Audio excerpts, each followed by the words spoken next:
Welcome to the English Rhapsody Reading 2 video. Today, we are going to do a reading exercise. Please try to read it aloud several times at the same time. This way, your reading will be more fluent and your pronunciation will be more effective. Please don't try to understand 100%. This will waste your time and confuse you. So let's get started. I felt a little rush arriving at Terminal 8 at JFK, the start of so many of my life's great adventures. I was about to take off on another one to my 46th country, the Kingdom of Jordan. It was a long-awaited journey. I'd been wanting to come to Jordan for ages. In fact, I had a trip planned in April of 2020, and I think we all know that didn't happen, and I've spent so much time in neighboring countries it was getting ridiculous I was still lacking this particular passport stamp. Now, would February have been my first choice to visit? No. But, considering all of the above, when Visit Jordan and Globus Travel invited me to experience an off-season Jordan escape, for all the reasons above, I simply couldn't say no. With travel just starting to pick back up with gusto in Jordan, they lifted many testing requirements. Shortly after my arrival, there were only a few direct flights a week from New York, and I timed my travel around them, arriving in time for a few solo days in Amman before joining the tour through Wadi Rum, Petra, and the Dead Sea. This trip would be a relatively brief one at 10 days, leaving so much more like Aqaba to visit in the future. Because yup, I'm hooked. We're even launching a full Wander Women retreat here in 2023. The flight, a quick and easy 10-hour hop, was well worth planning around, and the Globus VIP who met me off the plane made the entire process so seamless. I truly felt the hospitality of Jordan from the moment I sat in my Royal Jordanian window seat. I admit, I knew relatively little about Amman before my trip. I also admit, for me, it wasn't a love at first sight city. Instead, it was one that revealed its charms more slowly. And I liked that. I really started to fall for Amman in the quiet moments here. Cafe hopping with my laptop and stumbling down windy streets, chancing upon colorful murals, and pausing for that beautiful sound of the call of the mosque, the one that always makes me smile and remember I'm somewhere special. In fact, my first 2 pre-tour days and nights to myself, I did little but wander, work, and wonder from various charming perches.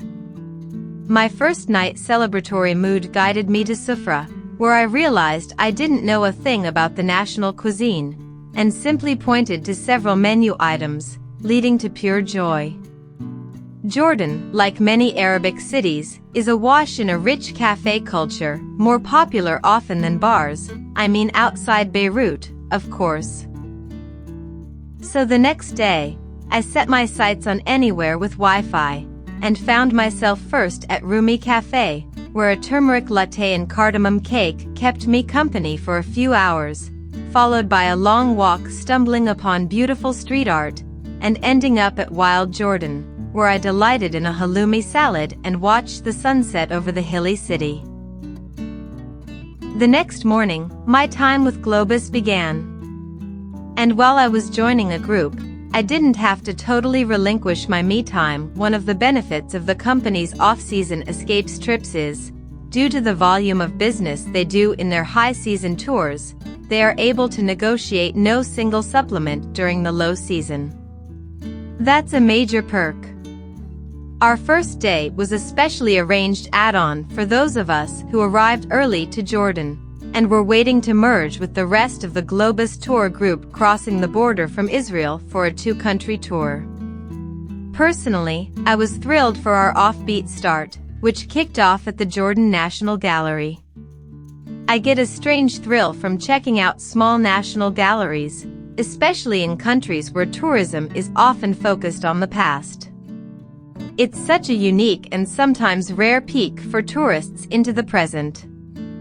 After our private tour of the museum, we were off to Darat Suhail, an art therapy NGO, to learn about their work in Jordan.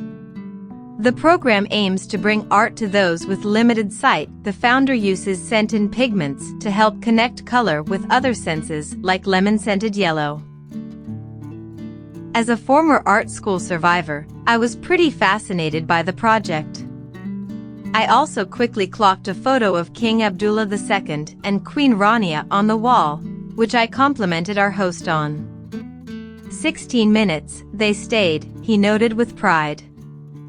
Far more than just a photo op, in a country that clearly loves their royal family. I was already growing to appreciate how Globus tells the story of Jordan's royal family investment in social services and how that has contributed to the country's inspiring peace and stability in the region. Our next stop was another page in that story, the Iraq Al-Amir Women's Co-op. We enjoyed a delicious lunch here, as well as another pour in what felt like one continuous and infinitely refilling cup of mint tea that I drank from arrival through departure in Jordan. After, we learned from the women who worked there about the various crafts they honed on-site using traditions of the region: ceramics, papermaking, fabric dyeing, and I couldn't help but snap up a few handmade cards and wish that I wasn't traveling so long and could have taken more. Our tour of offbeat tourist attractions took a turn for the "I'm not sure if this is my jam" exactly when we pulled into the Royal Automobile Museum. Full of vehicles from the country's robust film industry sets and the King's personal collection, that has nothing to do with the merits of the museum itself and everything to do with the fact that I don't know what a Mercedes logo looks like. Still, even I was wowed when the Globus team giddily announced a big surprise: we were getting driven back to the hotel in one of the King's personal vintage cars, by a member of his security team. Talk about hospitality. After a big day, we were thrilled to return back to our hotel, the Kempinski. My favorite detail of the hotel was one that was hard to capture on camera: clear glass elevators that whisked you along a multi-floor mural of the highlights of the country. It made every trip back to my room a delight. The next morning, we were off early for the big Mustos in Amman, 2 magnificent ruins, the citadel overlooking the city, and a day trip to Jerash. Jet lag hit me hard on this trip, for some reason, but the crisp morning air, the ubiquitous tea, and our guide Osama's insights helped wake me up. And thank goodness I did, lest I sleepily overlook the highlight of the tiny and unassuming on-site Jordanian Archaeology Museum, an artifact from 6000 and 8000 BC, believed to be the oldest sculpture created by humans. Truly, how cool! Post-Citadel, we wandered down into Amman, passing through a market and past murals, sampling a few local treats along the way. Eventually, we began the drive north towards Jerash, stopping for lunch and tea at yet another amazing social enterprise employing local women. It was early days, and I was already smitten with Jordanian food. No big surprise, I suppose, as I love the food of this region, but it felt like each stop in Jordan topped the next. Hearts full and teacups momentarily empty, we arrived to Jerash, one of Jordan's brightest tourism jewels. We were in North Jordan, just over the mountain range from Syria. Yet even as I heard Osama saying this was one of the most well-preserved Roman ruins outside of Rome itself, I couldn't help but think of a destination much geographically closer. The entire site was giving me major Lebanon vibes, with striking similarities to the ruins of Baalbek, which also felt so grand it seemed shocking to have had them to ourselves, and I promise, I will blog about my retreat to Lebanon someday. Like the Giza pyramids in Egypt, a modern city closely surrounds Jerash. But inside the walls, only a great guide and an imagination are needed to bring an ancient one to life. We arrived back to Amman just in time for what would turn out to be the highlight of the city for me. You simply cannot come to Amman without an evening at Bite City, Perhaps the best cooking school I've been to in all my travels. Bite City means grandma's house, and it literally is the host Maria's very own grandmother's home. Perched above the city, we worked together to create delicious Jordanian dishes while soaking up the warm hospitality of our host, one familiar to anyone who's traveled in this region. I'm not what one would call a natural in the kitchen, so I loved the informal, fun, and fast pace of this class. Plus, did I mention the bright orange Smeg refrigerator? Swoon. I might have arrived knowing little about Amman, but I left knowing one thing for sure: I'd be back to start to uncover more of this city's quiet charms.